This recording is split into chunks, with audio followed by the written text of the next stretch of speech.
Hey everybody, I've been gone for a while. Had a little trouble uploading videos there for a while, but I'm back on now. Have a little pretty good article up in this section that appeared in a Russian newspaper. I think it's pretty interesting reading. It's important to know what foreign countries think about us and how they're looking at this thing. So everybody's talking about the pullback in gold and silver like it's some big deal. But how many of you didn't buy when it was running up to 1200 plus and silver up above 19 bucks, and you're like, well, shoot, man, I can't buy it now, it's already run up. Well, this is your opportunity to not miss out again on that opportunity. So hope you start buying a little bit here. This would be a good time to just buy a little bit and kind of dollar cost average your way in a little bit, because they are going higher. Like I said in my 10, it was at 11:25:09. SilverrTrader talking about exponentiality. All these problems you're seeing coming out now is because I'm telling you, it's the law of exponential growth, and they can't handle it. So they're going to have to ask for more money quicker. And now the money supply is past the point of no return. It's you look at any exponential chart that goes something like this, and then all of a sudden it makes a turn. Well, we've made that turn in money supply, and now the interest that has to be paid on the interest has to keep improving to get paid on the interest. We have something like a $1.2 trillion interest payment coming up. We're not going to pay it off. We're going to add that to the. They just keep adding that to the principal, and then we have another big interest payment coming up. It's just a big joke.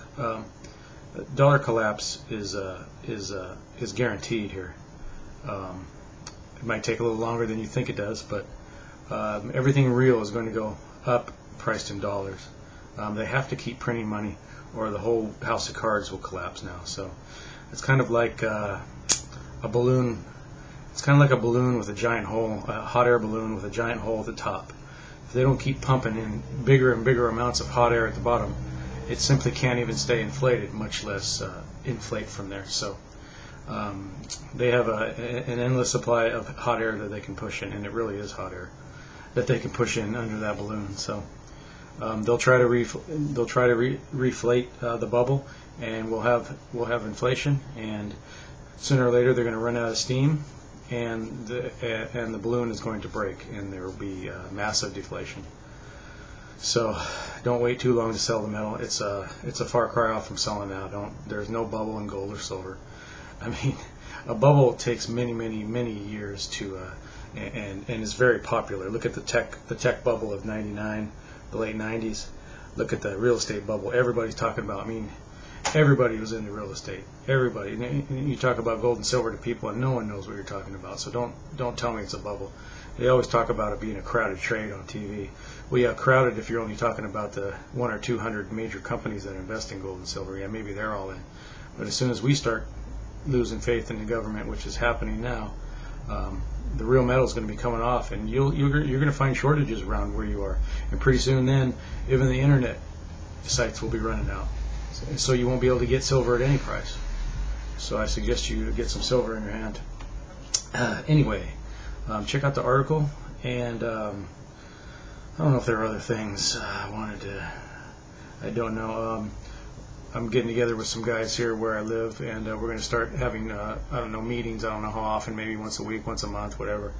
And we're going to kind of put together a plan of how to get through whatever's coming our way. And I think the first thing you should be thinking now, you look out your window, you don't see much happening. There's no bombs dropping or bullets flying. But you should be thinking about, first of all, protecting yourself. Not necessarily with a gun, but just with your brain. Don't go out there and start yelling and arguing and making a fool of yourself and making yourself stand out. They're going to do what they're going to do, and you're not going to beat them by yourself. So we're going to have to start organizing, kind of put together local networks, so we have some kind of organization and not fight with each other. And I think if riots and all that kind of start happening, I think when order is lost, I think the first thing that are going to happen are people are going to start obviously rioting, protesting, and then they'll turn into riots. That'll be the first thing. And then you'll hear of gunfire, and then you'll hear martial law, if not before that. And when martial law comes, you stand out, they'll just arrest you and put you away. So put your guns away, and use your head, use patience. I'm no expert, I'm not a military expert, but I suggest everybody get the book Art of War. Not because we want to take our guns, run out into the street and start shooting people, but because Art of War has a lot of good philosophy in it. And the first one is, don't attack your opponent at its strength. They'll crush you. You attack them where they're weakest. You don't even let them know you're there. And when they come to respond to that, they'll define themselves, and then you can attack them at whatever turns into their weakest spot then. So anyway, that's probably a long way off, hopefully never. This might all end relatively peacefully. The Congress might stand up and do the right thing. We don't know, so be patient. Don't get too out of whack. Stay calm. Use your head. Buy your silver. Buy some food. Freeze-dried food too. I'd say anything more than 3 months worth of grocery food is fine, or up to 3 months. After that, get some freeze-dried, because that lasts for years and years, 12 years. So you can look. I should have put the links. Maybe I will. I'll put another link up there for a good freeze-dried place. I think it's. I haven't had to eat any freeze-dried food, but so anyway, that's what's happening now. I think Obama's going to sign the Copenhagen thing, which means we're all an enemy of the states because we breathe out carbon, and we'll need to be taxed on that. So they're obviously just squeezing us until they can't squeeze anymore, and then they want to provoke a fight, just like they wanted to provoke a 9/11, so they can go over and have an excuse to be violent. So we have to. We have to understand our enemy as well as we understand ourselves. So let's work on that. If we only understand ourselves and we don't know them, then we will lose. So anyway, food for thought. Thanks for all the videos people are sending me. I haven't got so many views on one of mine that they asked me to be a partner. YouTube sent me a thing, so I don't know. I think I might do that. I don't know. I don't want to sell out or anything like that, but anyway, that's it for today. Read the article up there. Read the whole thing. It was in a Russian newspaper, so it's pretty cool. All right, I'll start doing more videos now. I'm just kind of keeping my eye out, waiting for something interesting. So today's the day. Later.